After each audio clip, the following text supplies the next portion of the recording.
Hola, buenas tardes para todos. Una vez más, bienvenidos a una sesión más del Seminario de Estudiantes de Posgrados. El día de hoy tenemos el agrado de presentarles a nuestro compañero Sebastián Zapata Rendón, quien nos va a compartir su charla titulada Tres variedades de Sasaki. Les comento un poco acerca de Sebastián. Sebastián realizó sus estudios de licenciatura y maestría en matemáticas en la Universidad Nacional de Colombia, sede de Medellín, en Colombia. Y actualmente está en su último año de doctorado aquí en el CIMAT, donde estudia el problema de universalidad de nudos en tres variedades de contacto bajo la dirección del profesor Jesús Rodríguez Violat. Sebastián, muchas gracias por aceptar nuestra invitación y a partir de este momento les doy la palabra. Muchas gracias, Daniel. Muchas gracias a todos. Entonces, ¿cuál es mi objetivo de hoy? Lo que yo quiero hablarles hoy es introducirles unos objetos que, digamos, se llaman variedades de Sasaki. Digamos que mi objetivo no es que salgan de aquí, digamos, entendiendo en su mayor generalidad la definición, digamos, de esos objetos, que digamos que son estructuras, digamos, un poquito complejas, que requieren como la intersección de varias cositas. ¿Ves? Lo que yo quiero hacer es simplemente como darles una idea o un sabor de lo que son estos objetos, en particular para mí son muy interesantes porque mezclan, digamos, dos de mis áreas favoritas. Son la geometría de contacto y la geometría riemanniana, ¿vale? Y entonces, digamos que esos objetos, digamos, que son bastante, bueno, son bastante interesantes, pero a la vez son muy poco conocidos, porque digamos que se oscurecen a partir de, digamos, una estructura dual, que son las variedades Keller. Ahorita las voy a definir. ¿Listo? Y digamos que resulta raro porque no son objetos nuevos, digamos que fueron introducidos por Sasaki y Hatakayama en los 60, son objetos, digamos, un poquito antiguos, pero digamos que últimamente, digamos, han vuelto, digamos, un poquito más a estar de moda, justamente por ciertos resultados como relevantes que pueden obtener. ¿Vale? Entonces, lo que yo quiero mostrarles hoy, simplemente como, bueno, empezar con unos preliminares básicos, por si de pronto no dominan, digamos, la terminología o para que la refresquen pues un poco. Después vamos a ver qué son las variables Sasaki, en particular en dimensión 3, que es como la dimensión más suave para poder pensar en ellas. Después vamos a ver la relación entre variedades Heller y las variedades de Sasaki, que son como una dualidad entre las dos. Y después vamos a ver lo que es la geometrización, que es como caracterizar qué espacios, qué tres variedades admiten estructuras de Sasaki. ¿Listo? Ok. Recordando cositas básicas, de pronto los que no recuerden o no han visto variedades diferenciales, recordemos que la idea general simplemente es que una variedad diferencial es simplemente cuando yo tengo un espacio topológico M, igual es localmente homomorfo a un espacio euclidiano, Rn, de tal forma que las funciones de transición son suaves, es decir, yo tengo mi espacio topológico y localmente en cada punto tengo una selección de cartas coordenadas que lo que nos dan son mapeos o digamos identificaciones con ciertos abiertos de Rn. Y bueno, yo simplemente tengo estas funciones que me están llevando localmente abiertos en nuestro espacio topológico Rn y yo puedo hablar de los mapeos de transición. Entonces, cuando uno estudia, por ejemplo, variedades topológicas, simplemente le pide, digamos, este tipo de estructura, pero si uno estudia, digamos, variedades diferenciales, lo que le pide es que esos mapeos de transición que tienes acá sean funciones suaves. Eso, si por ejemplo estás estudiando variedades complejas, ya no pasas a Rn, sino a un Cn, y lo que le pides es que los mapeos de transición sean funciones holomórficas. Listo, nada raro, pues está bien. Vale. Y recordar, pues, la definición del espacio tangente. Recuerda que si yo tengo un punto en una variedad diferenciable y yo tengo una carta coordenada, es decir, uno de esos mapeos anteriores que me identifican con un abierto en Rn, pues entonces yo puedo considerar curvas como vistas como imágenes de un intervalo en nuestra variedad. Listo, simplemente gamma 1 y gamma 2, de tal forma que en el 0, en t igual a 0, coincidan en este punto. ¿Listo? Entonces decimos que estas dos curvas son equivalentes si cuando consideramos, no tener esta composición que tenemos acá, que es componer la carta local con la curva, lo que nos da simplemente una función que va que toma valores, digamos, en el intervalo y llega en Rn, y entonces simplemente es una función en el sentido usual, nada hasta ahí. Entonces yo puedo derivarla con respecto a este parámetro y evaluarla en cero. Entonces ambas son equivalentes y las derivadas en ese t son las mismas. ¿Listo?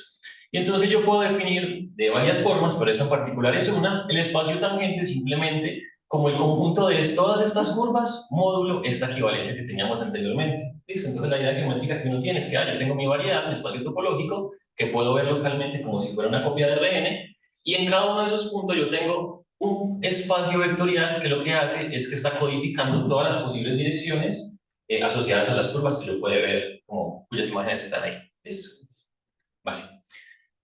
Más cositas recordando, el haz tangente simplemente es como la unión disjunta de todos estos espacios tangentes en cada punto, y yo puedo definir también el haz cotangente simplemente como la unión de los espacios cotangentes, o los espacios duales. Recuerden que el espacio tangente en cada punto, estos forman un espacio vectorial, y a un espacio vectorial yo le puedo considerar un dual, ¿cierto? Eso es lo que se llama el de estrellita X en M, y puedo considerar unión disjunta. Por ejemplo, aquí está el haz tangente para el círculo, y se parece bueno. Vale. Ahora de P-formas. ¿Qué son las P-formas? Recordar que entonces si yo tengo un abierto en Rn, es como en el caso fácil, no estamos ahí todavía en una variedad. Si yo tengo un abierto en Rn y yo tengo coordenadas locales en esos puntos, simplemente una forma de describir cómo se comporta, cómo puedo escribir coordenadas acerca de ese abierto. Entonces yo puedo definir, digamos, la primera es como por definición, yo puedo definir el espacio de ceroformas en U, simplemente como funciones que vayan desde nuestro abierto hasta R que sean suaves. ¿Listo? Nada raro. Las unoformas las puedo definir de la siguiente forma. Pues a ver, hay dos formas hay dos, valga la redundancia, dos maneras, mejor dicho, de ver las P-formas, que una es simplemente partir de estas y construir este otro conjunto, y los otros se van a construir de otra forma que ya vamos a ver. Pero entonces, ¿cuál es la gracia? La gracia es que con estas coordenadas locales yo puedo considerar una base dual de ese espacio vectorial asociado, y eso es lo que nos va a formar. Es que yo tengo esta base x1 hasta xn, puedo generar otra base de otro espacio vectorial que va de x1 hasta dxn, y entonces considerar posibles combinaciones lineales de estos elementos donde los coeficientes simplemente sean funciones de este estilo de acá. ¿Listo? Entonces nos genera el espacio de las unoformas. ¿Listo? Otra forma de pensarlas es simplemente como elementos que iban acá. ¿Listo? No puede pensar las unoformas simplemente como secciones suaves del arco tangente. ¿Y eso qué es lo que significa? En otras palabras, significa que esas son funciones a las cuales tú le metes un vector en un punto dado, y lo que hace es que te devuelve un número real, y tú pides que esa asignación sea suave cuando te muevas por toda la variedad. Es como la idea. ¿Listo? Y puedes extender esta idea y llegar a las P-formas. ¿Listo? Entonces, por ejemplo, lo que uno puede hacer es que, bueno, esto te forma una álgebra, tú puedes considerar, por ejemplo, el álgebra tensorial asociada, después puedes considerar el álgebra exterior asociada, y puedes construir estas cosas. Pero la idea es simplemente muy sencilla. Tú tienes estos elementos básicos y consideras como, digamos, por así decirlo, sumas formales de elementos de acá, que los vas a tomar con ciertos elementos básicos que son como copias, lo que se llaman cuñas o producto exterior de estos elementos básicos, con coeficientes también, funciones que son de este estilo. Listo, es como la idea. No necesitamos como nada más. Vale. Ahora, de métricas, ¿qué es lo que necesitamos? Pues a ver, si yo estoy entonces en una variedad suave, yo puedo definir una métrica riemanniana. ¿Qué es lo que es? Es simplemente cuando tú asignas o realizas una asignación suave, de tal forma que a cada punto le asignas un tensor. O lo vamos a entender de otra forma más sencilla, digamos, como un producto interior. ¿Listo? Sí, como el usual de R. ¿Recuerdan? Simplemente yo tengo los vectores, puedo sumarlos, entrada por entrada, multiplicar entrada por entrada y sumar todo eso, ¿cierto? Esto es un producto interior. Entonces, esta es como la noción abstracta de eso. Entonces, lo pueden pensar simplemente como una asignación suave de productos interiores en el espacio tangente, o como un dos tensor simétrico positivo y definido para los que manejan tensores. ¿Listo? Y entonces, ¿cuál es la gracia de las métricas? La gracia es que con las métricas tú puedes hablar de la longitud de un vector, y también puedes hablar de el ángulo que forman los vectores en el espacio tangente. Es como la gracia. ¿Listo? Y bueno, en coordenadas locales tú puedes llegar a escribir tu métrica riemanniana simplemente de esta forma. Vean que es muy similar a lo que no tenía para las dos formas. No es exactamente igual, pero es parecido. ¿Vale? Simplemente nociones como importantes de ahí. Y una construcción última que vamos a necesitar es el cono riemanniano. ¿Qué es el cono riemanniano? Pues tú consideras una variedad riemanniana como la de ahorita, y su cono riemanniano simplemente es, tomas tu espacio, tu variedad diferenciable, y consideras su producto con los reales positivos, ¿cierto? Es como que tomas una imagen sin cono. Y lo que haces es que tomas una nueva métrica definida en este espacio. ¿Cuál va a ser? Va a ser T2G más DT2. Significa que simplemente estás tomando la métrica de tu espacio base y la estás como utilizando o la vas a escalar utilizando el parámetro que te mueve a lo largo o verticalmente a lo largo del cuadro. Es simplemente una métrica asociada que tomas ahí. Vale. Ok. Entonces ahora sí empecemos un poquito más. ¿Qué son las variedades Keller? Las variedades Keller son como esto que les digo que es como el dual famoso de las variedades de Sasaki. Y entonces simplemente es cuando tienes una variedad compleja M junto con una métrica hermitiana cuya dos forma asociada es cerrada. ¿Qué es lo que significa esto? Pues a ver, variedad compleja, ya les mencioné lo que era, simplemente tienes cargas que van a cierto set y es como marcos de transición que sean holomorfos. Hermitiana lo único que te dice es que, bueno, cuando yo tengo una variedad compleja, váyase por ejemplo a C. En C yo tengo dos automorfismos como básicos. ¿Cuál? Multiplicar por la identidad y multiplicar por I. ¿Cierto? ¿Cuál es la gracia de multiplicar por I? Cuando multiplicas I por I, o sea, I al cuadrado, te da -1. Eso. Entonces, cuando tú estudias variedades Keller, perdón, variedades complejas, la gracia es que esta noción se puede extender. Y en cada espacio tangente, en cada punto, vas a tener como una multiplicación por I. Eso es lo que se llama una estructura casi compleja, que es tener una J, o sea, un automorfismo del espacio tangente, ¿listo? Y la gracia es que su cuadrado sea menos la identidad, igual que multiplicar por I, ¿listo? Entonces una métrica de hermitiana simplemente si cumple esto, como que evita o no nota cuando multiplicas por ese tensor en cada una de las entradas, y eso simplemente es eso, como que no lo nota. Y uno define entonces la dos forma asociada simplemente como, la dos forma lo que hace es que toma dos vectores y te asigna un número real, entonces yo lo voy a definir simplemente como la métrica hermitiana que tenemos en el primero y j veces el segundo vector, eso es simplemente la forma, un número real. Y la cerradura, ¿qué es lo que significa? Cuando yo tengo una p forma, yo puedo obtener una p más su forma, así como por ejemplo si yo tengo una función, yo puedo calcular su derivada, su segunda derivada, es como parecido o análogo, yo puedo considerar lo que se llama la derivada exterior de una p forma. Eso es simplemente como una forma de obtener una forma de mayor orden o mayor grado, listo, que te recibe más vectores, pues es la gracia. Entonces, la cerradura lo que significa simplemente que cuando tú consideras como la forma mayor inducida, la derivada exterior de esta forma asociada, te va a dar cero. Esto se mueve en todas partes.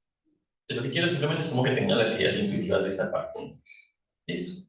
Hay otras nociones, digamos, otras definiciones equivalentes para hacer Keller, digamos que depende la que uno quiera, la que le guste más a uno. Por ejemplo, puedes ver como una variedad simpléctica. Una variedad simpléctica simplemente tienes una variedad de dimensión par, suave, y tienes una dos forma que sea no degenerada y que sea cerrada, o sea, que su derivada exterior sea cero. ¿Listo?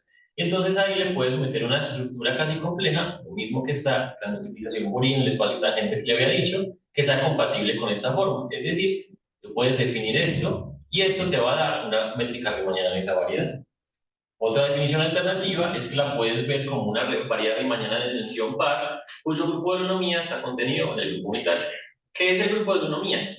La gracia de que cuando tú estudias métricas riemannianas es que tú puedes definir cosas que se llaman como conexiones. Las conexiones son simplemente que tú vas a considerar como que tú tomas el espacio base, o sea, tomas como el espacio tangente de tu variedad y lo quieres levantar e identificarlo con un espacio superior. ¿Listo? Esa es como la idea. Y entonces, cuando haces esa identificación, tú, por ejemplo, lo que puedes hacer es tomar curvas cerradas de tu variedad y considerar esos vectores tangentes a esa curva.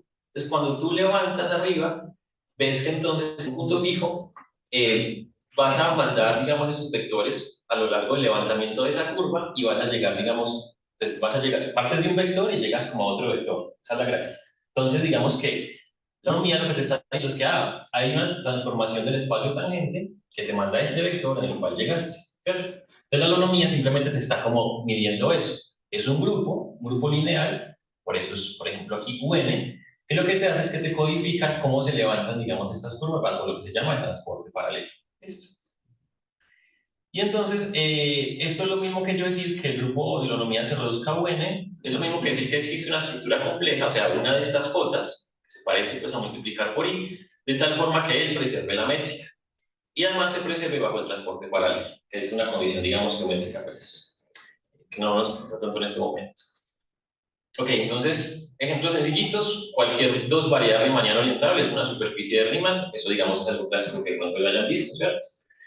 ¿Y qué es lo interesante? Pues que toda variedad riemanniana, dos variedades riemannianas, perdón, es Keller, ¿listo? Siempre cumple que, ¿por qué? Porque digamos que cuando tú tienes una variedad suave de dimensión 2, bueno, en general siempre puedes, dar una variedad suave, siempre puedes exhibir una métrica riemanniana para ella, ¿listo? Simplemente es considerar particiones de la unidad y ya, subordinas pues a tu atlas pues asociado. Y entonces, ¿qué más puedes hacer? Pues, a ver, siempre que tengas una métrica riemanniana, tú puedes dar una métrica hermitiana. Siempre hay como una fórmula como estándar o natural de definir una. Y noten que si tú tienes las dos formas asociadas, ese omega que veíamos acá en la definición, está acá, Noten que esta derivada exterior es una forma de un grado superior. Entonces, si esta era de una 2 forma, esto es una 3 forma. ¿Listo? ¿Qué es lo que pasa? Que estamos en una 2 variedad y yo lo máximo, o uno lo máximo que puede tener en una n variedad es una n forma. Cuando tienes algo superior, todavía se muere, entonces en cero. Entonces, te va a una transforma, una 2 variedad se muere, entonces cumple cerradura, pues como por trivialmente. ¿Listo? Entonces, este ejemplo es como el básico. Y por ejemplo, si tomas Cn como tu variedad, puedes tomar esta forma que está aquí y ver que efectivamente, no vamos a hacer la cuenta, pero esa también te lo cumple. Es como la métrica hermitiana usual, digamos, que uno se acostumbra a llamar en C. ¿Listo? Es como la forma usual. Es como el análogo de la multiplicación, que es entrada por entrada, ¿listo? Del producto interior usual de N. Y esta, digamos, que es la que se llama la métrica de Fubini-Study, que lo que hace es el espacio proyectivo complejo, tú lo puedes definir de esa forma. Entonces, ¿qué es lo que pasa? Que S1, visto como grupo, actúa bajo rotaciones sobre este espacio, sobre esta esfera abstracta que tienes acá. ¿Listo? Y entonces en esta esfera, ¿qué es lo que pasa? Esta esfera pues vive en R2N más 2, ¿cierto? Entonces, ¿qué es lo que pasa? Tú puedes considerar la métrica usual en ese R2N más 2 y restringirla a esta esfera. ¿Listo? Entonces, cuando tomas esa métrica restringida acá, que es lo que se llama la métrica redonda, y tomas la acción de S1, llegas a este espacio y llegas con cierta métrica, que es la métrica de Fubini-Study. Todas esas son variedades que... Vale. Ok. Ahora viene otra estructura adicional, que es como con las que yo trabajo, que son las variedades de contacto.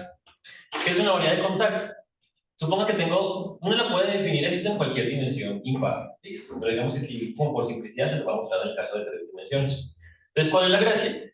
Tú tienes una variedad de dimensión 3, entonces dices que una estructura de contacto es una distribución de hiperplanos, tal y como hacían pues en las figuritas, que se mueven a lo largo de toda tu variedad, de tal forma que sean maximalmente no integrables. O aquí, digamos, en dimensión 3, simplemente no integrables. ¿Qué es lo que significan integrables? En abstracto, si lo quieren ver, es esta condición que está acá, pero la idea es, no sé si recuerdan, por ejemplo, cuando uno resuelve ecuaciones diferenciales, por ejemplo, autónomas, uno grafica digamos, el diagrama asociado al diagrama de Parse, que son como todos esos vectorcitos en cada uno de los puntos. Entonces uno piensa en las curvas de solución simplemente como curvas, como que siguen toda esa línea de grupo de vectores, ¿cierto? Aquí es lo mismo, solamente que pensar en vectores, tengo planos, yo podría pensar, ¿ves? ¿Será que existen superficies que se puedan ver como integrales a esa distribución? O sea, cuyo espacio tangente en cada punto, será esos planos, ¿cierto? Entonces, ser no integrable es justamente eso, que tú puedes considerar cualquier abierto acá y nunca vas a encontrar superficies que sean, o bueno, el espacio tangente se contiene en esa distribución. ¿Listo? O sea, es como lo más opuesto, lo más opuesto a ser integral. ¿Listo? Aquí es equivalente, pero para dimensiones superiores, esta condición varía un poco y es maximalmente integrable, es como todo lo opuesto contrario. ¿Listo? No tiene desfoliaciones. No, no tiene foliaciones, esa es la gracia. Bueno, asociadas aquí a priori no. Después hay una foliación que ahorita lo voy a definir, pero noten que, por ejemplo, esta que está acá es la estructura de contacto estándar, así se llama, es como la básica, la más importante de todas, ¿cierto? Porque todas las estructuras de contacto en una tres variedad, en abiertos se pueden ver como esta, abiertos suficientemente pequeños, es lo más importante. Pero noten que lo bonito de esta es que miren que esto es una forma, una monoforma que tenemos acá, y miren que los coeficientes no dependen ni de Y ni de Z. Es decir, yo me puedo mover en dirección Y, que es esta que está acá, y en dirección Z, y no va a cambiar la forma. Miren que los planos son iguales, están inclinados de la misma forma en esas direcciones, ¿cierto? Entonces, en particular, noten que si yo tomo, digamos, un campo vectorial en todas partes que apunta hacia arriba, ese campo que apunta hacia arriba me preserva la distribución de planos. ¿Listo? Ese, ahorita lo voy a definir otra vez, pero se va a llamar campo de Rie. Y la gracia es que ese campo es muy importante para este tipo de estructuras. Y entonces los flujos de ese campo te definen una foliación asociada, es una foliación de curvas. Y es muy importante también. Pero digamos que como tal por superficie si no la tienes. ¿Listo? Bueno, y esta es otra. Esta se llama la over twister. ¿Listo? Hay muchas over twisters, pero esta es una como la básica. Digamos que cuando uno estudia esos objetos, uno tiene como una dualidad entre lo que son densas y lo que son over twisted. Noten que aquí hay como un disco como marcado, ¿cierto? Ser over twisted justamente es como la existencia de estos discos. Y ser tensas cuando no tienes esos discos. ¿Listo? Nada raro que sea. Vale. Ahora sí, dada una estructura de contacto que tú puedas ver entonces como el kernel de una monoforma, tú puedes siempre garantizar la existencia de un único campo vectorial, perdón, de un único campo vectorial llamado campo de Rie que satisface dos condiciones. ¿Cuáles? que cuando tú lo aplicas a la forma que tenías, que estabas utilizando acá TD1, y además que la derivada exterior de esa forma, evaluado en un vector y cualquier otro, siempre te va a hacer esto. Es como la gracia. Es decir, esto te está dando como una dirección asociada a esas distribuciones que sea transversal a los planos, y eso simplemente te está como normalizando los vectores. Así garantizas la existencia única de esos. Listo, de ese campo. Bueno, y la gracia es que, como les dije, el flujo de campo de Rick preserva la forma de contacto asociada a la estructura de contacto. Entonces, por ejemplo, en el reflex con la estructura usual tenemos la dirección hacia arriba. Esto es como el campo de Rick asociado. Vale.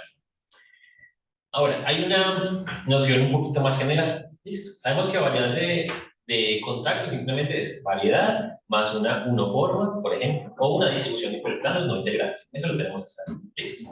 Ahora, ¿cuál es esta noción un poquito más general? Lo que se llama una estructura casi de contacto.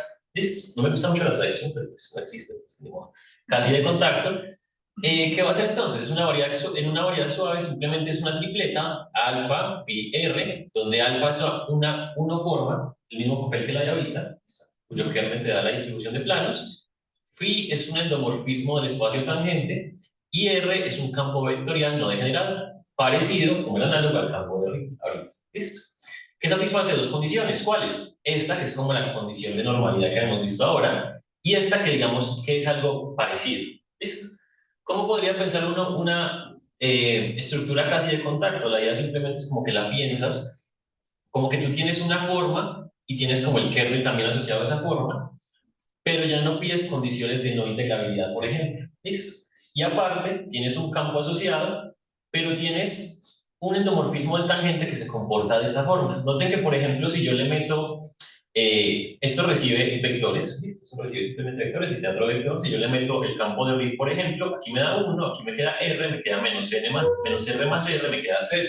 ¿Listo? Entonces lo que hace este endomorfismo es como analizar en cada punto, por así decirlo, como, como lo opuesto a las proyecciones al eje sobre el cual se mueve el campo de Rick. Eso es como la idea, como proyectar sobre los planos, algo así. ¿Listo? Más o menos la idea, geométrica, es que no tiene. Y pues en particular toda estructura de contacto en una variedad induce una estructura casi de contacto, ¿listo? O sea, esto sí es más general. ¿Vale? Ok. Entonces ahora yo quiero coger estas estructuras y le quiero meter una métrica, ¿listo? Que sea compatible. Entonces, dada una variedad casi de contacto, como la que acabamos de ver, decimos que una métrica riemanniana es compatible si satisface esta condición. Noten que lo que estamos diciendo, la métrica riemanniana en la imagen de dos vectores bajo este endomorfismo es simplemente la métrica evaluada en sus vectores originales menos el valor que toma la forma asociada en cada uno de ellos. Eso es lo que significa que sea compatible. En particular, esto lo que nos dice es que, si yo quiero calcular la métrica de un vector y el del campo de Rick, entonces simplemente puedo hacerlo calculando este alfa, esa unoforma, en ese vector asociado. Entonces, digamos que esta definición nos garantiza la definición de la métrica en un sentido, en una dirección. ¿Listo? ¿Y ahora qué es lo que pasa? Que dado una métrica cualquiera, en M, yo siempre puedo encontrar una métrica compatible en este sentido simplemente definiéndola acá. ¿Listo? Entonces simplemente basta acomodar una métrica y ya siempre va a existir una métrica compatible con una tupla. ¿Listo? La condición que está arriba. Y entonces a esta tupla, la más grandecita, con la que acá añadida, se le va a llamar variedad métrica casi de contacto. ¿Listo? Es como la noción más general. Y bueno, digamos, devolviéndonos un poquito, ya si yo le quito el casi, o sea, una variedad métrica de contacto, entonces es una variedad de contacto con campo de Rick R, que es variedad métrica de contacto, casi de contacto, como la anterior que vimos, ¿cierto? Pero además le pido otra condición de compatibilidad, que es esta que está acá. ¿Listo? Note que aquí teníamos definido como G para X y el campo de Rick. ¿Listo? Y ahora lo que quiero es definir como G para X y alguien que proviene de la imagen bajo este endomorfismo que teníamos acá. ¿Listo? La gracia del endomorfismo, acuérdense que nos daba 0 si yo le evaluaba en el campo de Rick. Entonces, digamos que esta es como la definición complementaria para yo poder saber la métrica en todas partes. ¿Listo? Es como la gracia. Bueno, y esta métrica pues, se llama métrica asociada. ¿Ok? Entonces, a ver, ¿qué es lo que pasa? Ahora sí la definición como importante. En su caso, digamos en su versión más general, ahorita la voy a reducir a una, digamos, más entendida, para el caso sencillo. Entonces decimos que una variedad métrica es de contacto, perdón, de contacto, con todas estas sombras que están acá, es Sasakiana o de Sasaki si es normal. ¿Qué es lo que significa que sea normal? Es una condición, digamos, abstracta, que lo que nos dice es que yo tengo esta identidad en esta acá, donde este n sub phi es lo que se llama el tensor de torsión de Nijenjuis, que se define de esta forma. ¿Listo? Simplemente, digamos, este tensor lo que te hace es como evaluarte la integrabilidad de algo. ¿Listo? Esa es como la gracia. Ahorita vamos a reducir esta, algo que se entiende más, pero esta es como la definición como general de lo que es una variedad sustancial. ¿Listo? En su forma más general. Entonces hay una primera caracterización que es como la que le muestra a uno que esto es en parte dual a la variedad de Skeller, de la siguiente. Una variedad métrica de contacto es sasakiana si solo si su cono riemanniano, o sea, esta estructura que está acá, es Skeller. ¿Listo? Es decir, si yo tengo una variedad sasakiana, yo puedo construir esa estructura y siempre obtener una Keller. ¿Listo? Yo tengo entonces una dualidad ahí. Tengo como su hermanita. ¿Listo?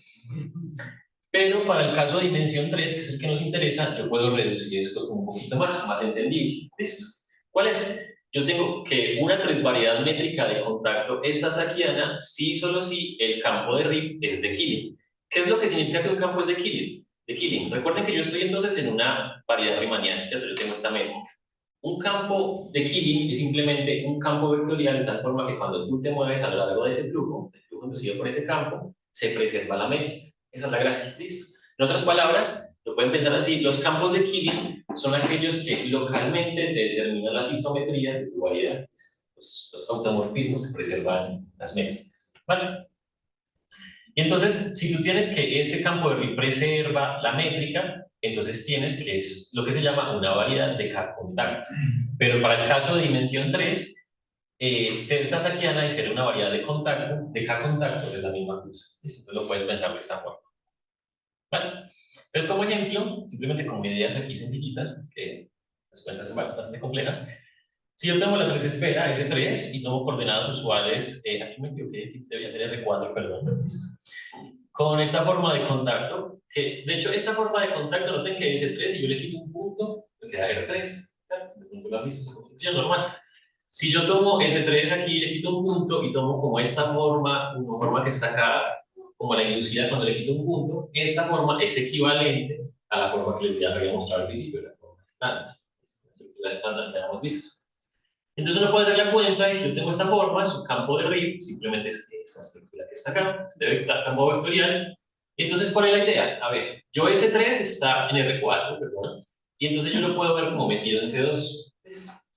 Si está metido en C2, yo puedo tomar la estructura compleja de este C2, esta que aquí la llamé phi, pero es como la J que les había dicho, y entonces inducir o usar esta estructura compleja para dar una estructura compleja también en los planos de contacto, en cada uno de esos planos tangentes.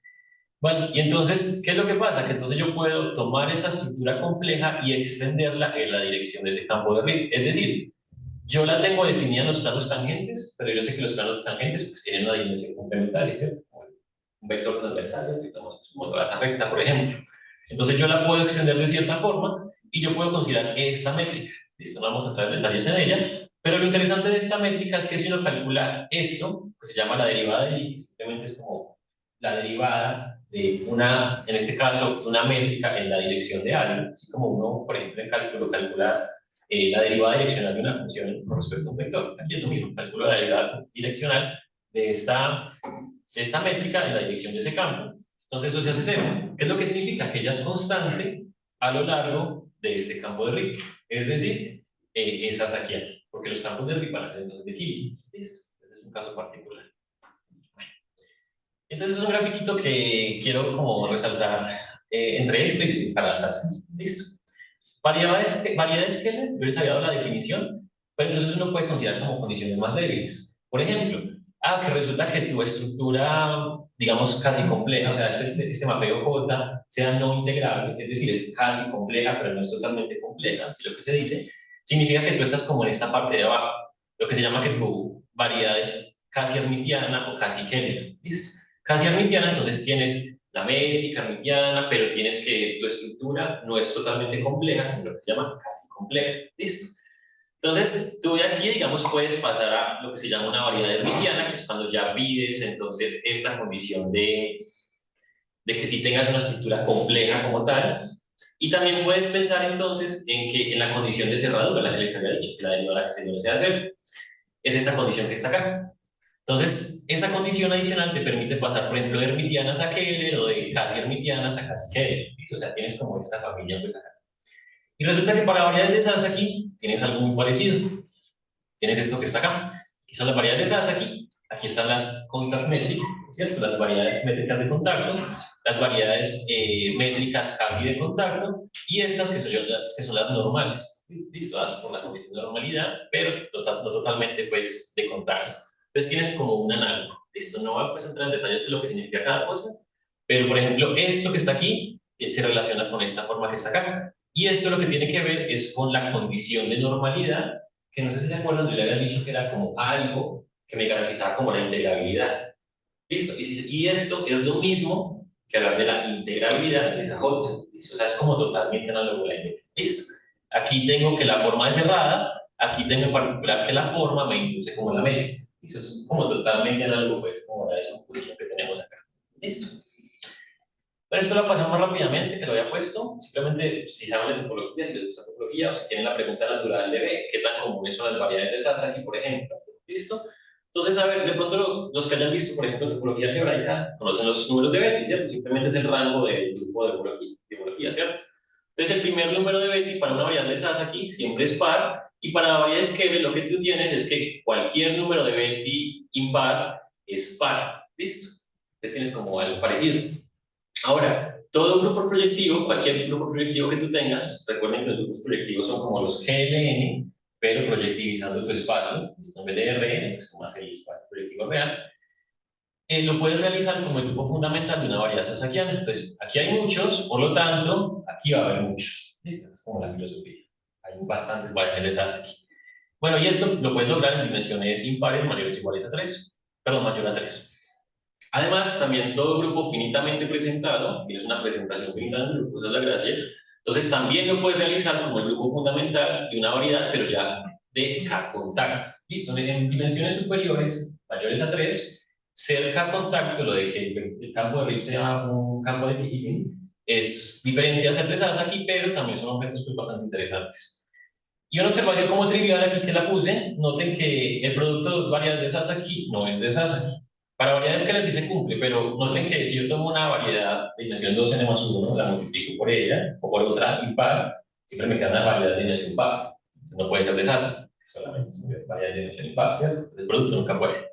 Bueno, y ya la última parte, que es lo que quería como, hacer así como más visualcito, es la parte de geometrización. ¿Qué es la geometrización? La gracia de la geometrización es que tú tienes, por ejemplo, digamos que yo estoy estudiando variedades de cierta dimensión, ¿sí? Y yo quiero pensar en mi variedad como separarla a partir de componentes o de pedacitos en los cuales yo pueda clasificar la estructura geométrica que yo tengo ahí. ¿Sí? Yo pueda caracterizar, digamos, cuál es su cubierta universal, ¿sí? Cómo se puede ver pues, este espacio. Entonces, la geometrización, en el caso más sencillo, para superficies, si han estudiado superficies de Riemann, supongo que la habrán visto, ¿cierto? La gracia es que módulo biolomorfismo, módulo equivalencia, pues acá en estas variedades, solo hay tres superficies de Riemann simplemente conexas. ¿Cuáles? El plano complejo, la esfera de Riemann y el disco abierto. ¿Listo? Es lo que significa es que cualquier superficie de Riemann, perdón, la puedes ver como un cociente de estos espacios por cierto grupo que actúa propia discontinuamente. ¿Listo? Es como la gracia. Y entonces, por lo tanto, digamos que la geometría de las superficies de Riemann se viene codificada a partir de la geometría de estas tres. ¿Listo? Es como la gracia de la geometrización.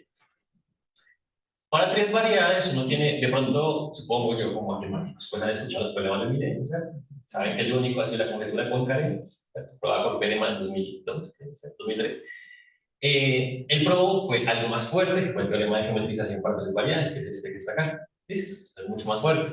¿Qué es lo que dicen? Lo que dice es que cualquier tres variedad cerrada que tú tengas, la puedes partir en pedacitos. De tal forma que cada uno de esos pedacitos tenga una de estas 8 geometrías que están acá. ¿Listo? Simplemente la de la 3 esfera, la de R3, la de espacio en otras dimensiones, la de espacio hiperbólico, la de S2 cruz R, la de H2 cruz R, la de la cubierta universal de este grupo lineal, la de 1003, el grupo unipotente, no te lo conocen como el grupo de tomar como, imagínense matrices como triangulares superiores, la diagonal puros unos, entonces te queda como X, Y, Z, ¿cierto?